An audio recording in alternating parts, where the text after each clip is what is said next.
ಮೂರು ದಿನಗಳಿಂದ ಬೆಂಗಳೂರಿನಲ್ಲಿ ಸಾಕಷ್ಟು ಮಳೆ ಬೀಳ್ತಿದೆ. ಇದರಿಂದ ಸಾಕಷ್ಟು ಕಷ್ಟವನ್ನು ಕೂಡ ಅನುಭವಿಸುತ್ತಿದ್ದಾರೆ ಸಾಮಾನ್ಯ ಜನರು.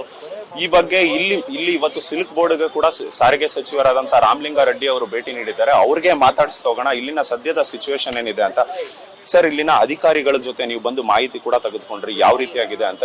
ಇದು ಈ ಸಂದರ್ಭ ಬರೋದಕ್ಕೆ ಯಾವ ಕಾರಣ ಅಂತ ಅನ್ಸುತ್ತೆ ಸರ್ ನಿಮಗೆ? ಈಗ ಇಲ್ಲಿ ಜಂಕ್ಷನ್ ಅಲ್ಲಿ ಮಳೆ ಬಂದಾಗ ಸ್ವಲ್ಪ ನಿಲ್ಲುತ್ತೆ, ಆಗಾಗ ಇಲ್ಲ ಅಂತ ಹೇಳಿದ್ರೆ ತಪ್ಪಾಗುತ್ತೆ. ಆದರೆ ಈ ಬಾರಿ ಜಾಸ್ತಿ ನೀರು ನಿಂತಿದೆ. ಕಾರಣ ಏನಂದರೆ ಅರ್ಧ ಗಂಟೆನಲ್ಲಿ ಮೊನ್ನೆ ರಾತ್ರಿ 132 ಮಿಲಿಮೀಟರ್ ಮಳೆ ಬಿತ್ತು.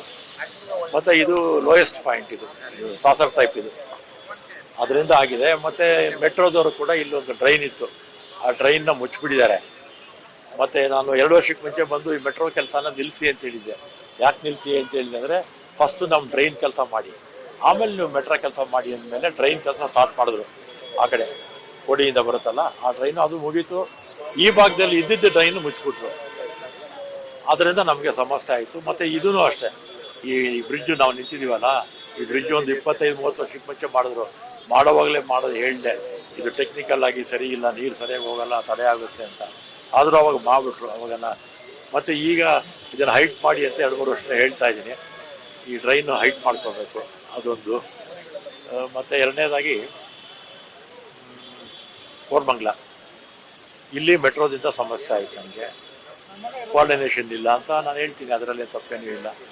ಮತ್ತು ಎರಡನೇದಾಗಿ ನಮ್ಮ ಬೆಳ್ಳಂಡೂರಿಗೆ ಒಂದು ಕೋರಮಂಗಲ ವ್ಯಾಲಿ ಇದೆಯಲ್ಲ, ಆ ವ್ಯಾಲಿ ನೀರು ಈ ವ್ಯಾಲಿ ನೀರು ಎರಡೂ ಸೇರುತ್ತೆ. ಇದು ಸ್ಟಾರ್ಮೋ ಟ್ರೈನು ಬೆಳ್ಳಂಡೂರು ಕೆರೆಗೆ ಹೋಗಬಾರ್ದು ಅಂತ ಬಂಡ್ ಹಾಕ್ಬಿಟ್ಟಿದ್ದಾರೆ. ಇದು 60 ಅಡಿ ಟ್ರೈನ್ ಇದೆ, ಅದು 60 ಅಡಿ ಟ್ರೈನ್ ಇದೆ. ಅಂದರೆ 120 ಅಡಿ ಆಯಿತು. ಅಲ್ಲಿ ಜಾಗ ಬಿಟ್ಟಿರೋದು 15 ಅಡಿ ಬಿಟ್ಟಿದ್ದಾರೆ.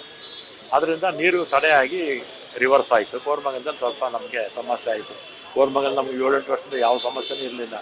ಇಲ್ಲೂ ಅಷ್ಟೇ, ನಮ್ಮ ಡಾಲರ್ಸ್ ಲೇಔಟ್ಗೆ 10-15 ವರ್ಷದಿಂದ ಯಾವತ್ತೂ ನೀರೇ ಹೋಗಿರಲಿಲ್ಲ. ಇದೇ ಫಸ್ಟ್ ಟೈಮ್ ಹೋಗಿದ್ದು. ಆಮೇಲೆ ನೆನ್ನೆ ಬಂಡು ಹೊಡೆದಾಕ್ಸಿದ್ವಿ.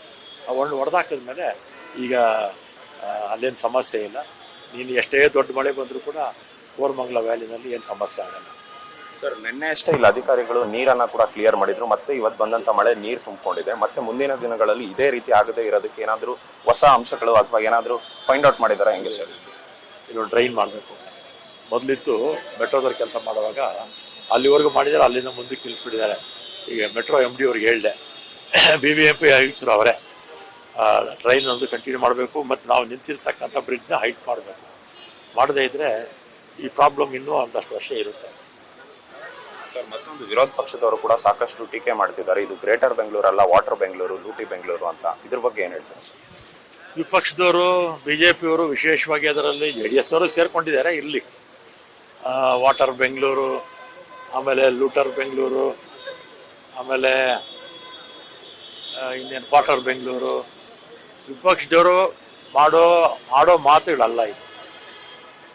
ಕಾರಣ ಏನು ಅಂದರೆ, ಅವರು 4 ವರ್ಷ ನಮಗೆ ಮುಂಚೆ ಅಧಿಕಾರದಲ್ಲಿದ್ದರು. 2022ರಲ್ಲಿ ಇಡೀ ಈಸ್ಟ್ ಬೆಂಗಳೂರು ಒಂದಂತಸ್ತು ನೀರು ತುಂಬಿಕೊಂಡಿತ್ತು. ಅಲ್ಲೆಲ್ಲ ಎಷ್ಟು, ಒಂದಂತಸ್ತು ಅಂದರೆ 10-12 ಅಡಿ ನೀರು ತುಂಬಿಕೊಂಡಿತ್ತು ಈಸ್ಟ್ ಬೆಂಗಳೂರಲ್ಲಿ.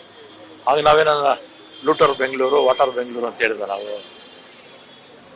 ಆಮೇಲೆ ಅವರ ಅವಧಿನಲ್ಲಿ ಹೈಕೋರ್ಟು 2 ವರ್ಷಗಳ ಕಾಲ ಪಾಟ್ ಹೋಲ್ಸ್ ಮುಚ್ಚೋದಕ್ಕೆ ಹೈಕೋರ್ಟ್ ಮಾನಿಟರ್ ಮಾಡ್ತಾ ಇದ್ರು. ಏನು ಹೇಳಿ, ಹೈಕೋರ್ಟ್ 2 ವರ್ಷಗಳ ಕಾಲ ಹೈಕೋರ್ಟ್ ಮಾನಿಟರ್ ಮಾಡ್ತಾ ಇದ್ರು ಪಾಟ್ ಹೋಲ್ ಮುಚ್ಚೋದಕ್ಕೆ. ಆಮೇಲೆ ಬೆಂಗಳೂರಿಗೆ ಗಾರ್ಡನ್ ಸಿಟಿನ ಗಾರ್ಬೇಜ್ ಸಿಟಿ ಅಂತ ಹೆಸರು ತಂದಿದ್ದು ಇದೇ BJP ಅವರ ಅವಧಿನಲ್ಲೇ. ಅದರಿಂದ ಮಾತಾಡುವಾಗ ಎಚ್ಚರಿಕೆಯಿಂದ ಮಾತಾಡಿ ಅಂತ BJP ಅವ್ರಿಗೆ ಹೇಳ್ತೀನಿ. ಮತ್ತು ಅವರು ಸಲಹೆ ಕೊಡಲಿ, ವಿಪಕ್ಷದವರು ನಮಗೆ ಸಲಹೆ ಕೊಡಲಿ, ಸ್ವೀಕಾರ ಮಾಡ್ತೀವಿ. ಆದರೆ ನಮಗೆ ಟೀಕೆ ಮಾಡಿ ಅವ್ರು ಮಾಡಿರೋ ತಪ್ಪುಗಳನ್ನ ಅವರು ಅರ್ಥ ಮಾಡ್ಕೋಬೇಕಲ್ಲ, ತಿಳ್ಕೋಬೇಕಲ್ಲ. ಪ್ರಕೃತಿ ವಿಕೋಪ, ಸರ್ಕಾರದ್ದು ಮತ್ತು ಮಹಾನಗರ ಪಾಲಿಕೆದು ಇನ್ನೂ ಎಚ್ಚರಿಕೆ ವಹಿಸಬೇಕಾಗಿತ್ತು ಅಲ್ವಾ? ನಾನೇನು ಇಲ್ಲ ಅಂತೇನು ಹೇಳೋದಿಲ್ಲ. ಬೆಂಗಳೂರಿನ ಜನತೆ ಇಲ್ಲಿ ಮಳೆಯಿಂದ ತತ್ತರಿಸ್ತಾ ಇದ್ರೆ ಅಲ್ಲಿ ಬಂದ್ಬಿಟ್ಟು ಹೋಗಿ ಹೊಸಪೇಟೆಯಲ್ಲಿ ಸಮಾವೇಶ ಮಾಡ್ತಿದ್ದಾರೆ, ಸಾಧನಾ ಸಮಾವೇಶ 2 ವರ್ಷದ್ದು. ಏನು ಸಾಧನೆ ಮಾಡಿದ್ದಾರೆ ಕಾಂಗ್ರೆಸ್ ಅವರು ಅಂತ ಇದೊಂದು ಟೀಕೆ ಮಾಡ್ತಾರೆ. ಈಗ ಸಾಧನೆ ಅನ್ನೋದು ಏನು ಅನ್ನೋ ಅರ್ಥನೇ ಗೊತ್ತಿಲ್ಲ BJP. ಯಾಕಂದರೆ ಅವ್ರ ಕಾಲದಲ್ಲಿ 2008ರಿಂದ 13ವರೆಗೂ, ಮೊನ್ನೆ 2019ರಿಂದ 23ವರೆಗೂ ಅವ್ರು ಏನು ಕೆಲಸನೇ ಮಾಡಲಿಲ್ವಲ್ಲ. ಅವ್ರ ಕೆಲಸಗಾರರೇ ಅಲ್ಲ. ನಮ್ಮ ರಾಜ್ಯದ ಸಾಲವನ್ನ 2.5 ಲಕ್ಷ ಕೋಟಿಯಿಂದ 5.5 ಲಕ್ಷ ಕೋಟಿ ಏರಿಸ್ಬಿಟ್ಟು ಹೋದವರು ಅವರೇ. ಸುಮಾರು ಹಣ ಇಲ್ದೇನೆ 2 ಲಕ್ಷ ಕೋಟಿಯಷ್ಟು ಎಸ್ಟಿಮೇಟ್ಗಳು ಅಪ್ರೂವ್ ಮಾಡೋಗಿದ್ದಾರೆ. ಸುಮಾರು 80,000 ಕೋಟಿ ಸಾಲ ಇಟ್ಟು ಹೋಗಿದ್ದಾರೆ. ಅವ್ರಿಗೆ ಸಾಧನೆ ಅನ್ನೋದೇ ಗೊತ್ತಿಲ್ಲ. ಅವ್ರ ಕಾಲದಲ್ಲೆಲ್ಲ ಸ್ವಜನ ಪಕ್ಷಪಾತ, ಭ್ರಷ್ಟಾಚಾರ, ಸ್ಕ್ಯಾಮ್ಗಳು ಅದರಲ್ಲೇ ಇದ್ರು. ಸಾಧನೆ ಅನ್ನೋದಕ್ಕೆ ಅರ್ಥ ತಿಳ್ಕೊಳ್ಳೋಕೆ ಹೇಳಿ, ನಾವು ನಮ್ಮ ಪತ್ರಿಕೆಗಳಲ್ಲಿ ನಾವು ಕೊಟ್ಟಿದ್ದೀವಲ್ಲ ನಮ್ಮ ಸಾಧನೆ ಏನೇನು ಅಂತ, ಅದನ್ನು ಓದ್ಕೊಳ್ಳೋಕೆ ಹೇಳಿ ಸಮಯ ಇದ್ರೆ. ಸರ್, ಕೊನೆಯದಾಗಿ ಸರ್, ಇವತ್ತು ಬಿಜೆಪಿ ಅವರು ಕೂಡ ಇಲ್ಲಿ ಭೇಟಿ ನೀಡ್ತಿದ್ದಾರೆ. ನೀವು ನಿನ್ನೆ ಭೇಟಿ ನೀಡಿದ ಮೇಲೆ, ಬೆಳಗ್ಗೆ ನೀವು ಭೇಟಿ ನೀಡಿದ ಮೇಲೆ ಬರಲಿ ವಿಪಕ್ಷಗಳು ಬರಬೇಕು, ಸರ್ಕಾರಕ್ಕೆ ಸಲಹೆ ಕೊಡಬೇಕು, ಸರ್ಕಾರಕ್ಕೆ ಕಿವಿ ಹಿಂಡು ಕೆಲಸ ವಿಪಕ್ಷಗಳು ಮಾಡಬೇಕು. ಅದನ್ನ ನಾವು ಬೇಡ ಅಂತ ಹೇಳೋಕ್ಕಾಗತ್ತಾ? ಅವ್ರು ಏನೇ ಸಲಹೆ ಕೊಟ್ಟರು ನಾವು ಸ್ವೀಕಾರ ಮಾಡ್ತೀವಿ. ಎಸ್ ಸಚಿನ್, ಇದಾಗಿತ್ತು ಸಚಿವ ರಾಮಲಿಂಗಾರೆಡ್ಡಿ ಅವರ ಮಾತುಗಳು. ಅವ್ರು ಹೇಳ್ತಕ್ಕಂಥದ್ದು ಏನಂದ್ರೆ, ಗ್ರೇಟರ್ ಬೆಂಗಳೂರನ್ನ ಒಂದು ಟೀಕೆಯನ್ನ ವಿರೋಧ ಪಕ್ಷಗಳು ಮಾಡ್ತಾ ಇದೆ. ವಿರೋಧ ಪಕ್ಷಗಳ ಕೆಲಸವೇ ಟೀಕೆ ಮಾಡೋದು. ಈ ಹಿಂದೆ ಕೂಡ ಅಷ್ಟೇ ಗಾರ್ಬೇಜ್ ಸಿಟಿ ಅನ್ನೋ ಹೆಸರನ್ನ ಕೊಟ್ಟಿದ್ದು ವಿಪಕ್ಷಗಳು, ಬಿಜೆಪಿ ಗಾರ್ಬೇಜ್ ಸಿಟಿ ಅನ್ನೋ ಹೆಸರನ್ನ ಕೊಟ್ಟಿದೆ ಅನ್ಬಿಟ್ಟು ಆರೋಪ ಕೂಡ ಮಾಡ್ತಿದ್ದಾರೆ ರಾಮಲಿಂಗಾರೆಡ್ಡಿ ಅವರು. ಮತ್ತೆ ಅವರ ಸಾಧನಾ ಸಮಾವೇಶಕ್ಕೂ ಕೂಡ ಡಿಫೆಂಡ್ ಮಾಡ್ಕೋತಿದ್ದಾರೆ. ನಮ್ಮ ಸಾಧನೆಗಳು ಏನಿದೆ ಅನ್ಬಿಟ್ಟು ಪತ್ರಿಕೆಗಳಲ್ಲಿ ಕೂಡ ಬಿಡುಗಡೆ ಮಾಡಿದೀವಿ. ಕಾಂಗ್ರೆಸ್ನವರಿಗೆ, ಬಿಜೆಪಿ ಅವರಿಗೆ ಸಾಧನೆ ಅನ್ನೋ ಪದದ ಅರ್ಥವೇ ಗೊತ್ತಿಲ್ಲ ಅನ್ನೋ ಒಂದು ನಿಟ್ಟಿನಲ್ಲಿ ಒಂದ್ ರೀತಿಯಾಗಿ ವಿಪಕ್ಷಗಳ ವಿರುದ್ಧ ತೀವ್ರವಾಗಿ ಆಕ್ರೋಶವನ್ನು ಕೂಡ ಹೊರಹಾಕ್ತಿದ್ದಾರೆ. ಮತ್ತೆ ಈ ಹಿಂದೆ ಬಿಜೆಪಿ ಸರ್ಕಾರ ಇದ್ದಂತ ಸಂದರ್ಭದಲ್ಲಿ ಈ ರೀತಿಯಾಗಿ ಯಾವ ರೀತಿಯಾಗಿ ನೀರು ತುಂಬಿಕೊಳ್ತಿತ್ತು, ಈ ಎಲ್ಲ ಒಂದು ಅಂಶಗಳನ್ನ ಕೂಡ ರಾಮಲಿಂಗಾರೆಡ್ಡಿ ಅವರು ಬಿಚ್ಚಿಟ್ಟಿದ್ದಾರೆ. ಮತ್ತೆ ಇಲ್ಲಿನ ಮೆಟ್ರೋ ಕಾಮಗಾರಿಯಿಂದ ಇಲ್ಲಿ ನೀರು ತುಂಬತಕ್ಕಂಥದ್ದು ಆಗ್ತಾ ಇದೆ. ಮತ್ತೆ ಇಲ್ಲಿ ಇರ್ತಕ್ಕಂಥ, ನಾನು ತೋರಿಸ್ತಾ ಹೋಗ್ತೀನಿ ಸಚಿನ್, ಇಲ್ಲಿರ್ತಕ್ಕಂಥ ಹಳೆಯ ಗಾರ್ಬೇಜ್ ಡಂಪ್ ಯಾರ್ಡ್ ಏನಿತ್ತು, ಮತ್ತೆ ಇಲ್ಲಿರ್ತಕ್ಕಂಥ ಡ್ರೈನೇಜ್ ಸಿಸ್ಟಮ್ಗಳೇನಿತ್ತು, ಇಲ್ಲಿರ್ತಕ್ಕಂಥ ಕಂಪ್ಲೀಟ್ ಡ್ರೈನೇಜ್ ಸಿಸ್ಟಮ್ ನ ಹೊಸ ಮೆಟ್ರೋ ಕಾಮಗಾರಿ ಏನ್ ನಡೀತಿದೆ, ಈ ಹೊಸ ಮೆಟ್ರೋ ಕಾಮಗಾರಿಯಿಂದ ಇಲ್ಲಿರ್ತಕ್ಕಂಥ ಡ್ರೈನೇಜ್ ಅನ್ನ ಮುಚ್ಚಲಾಗಿತ್ತು.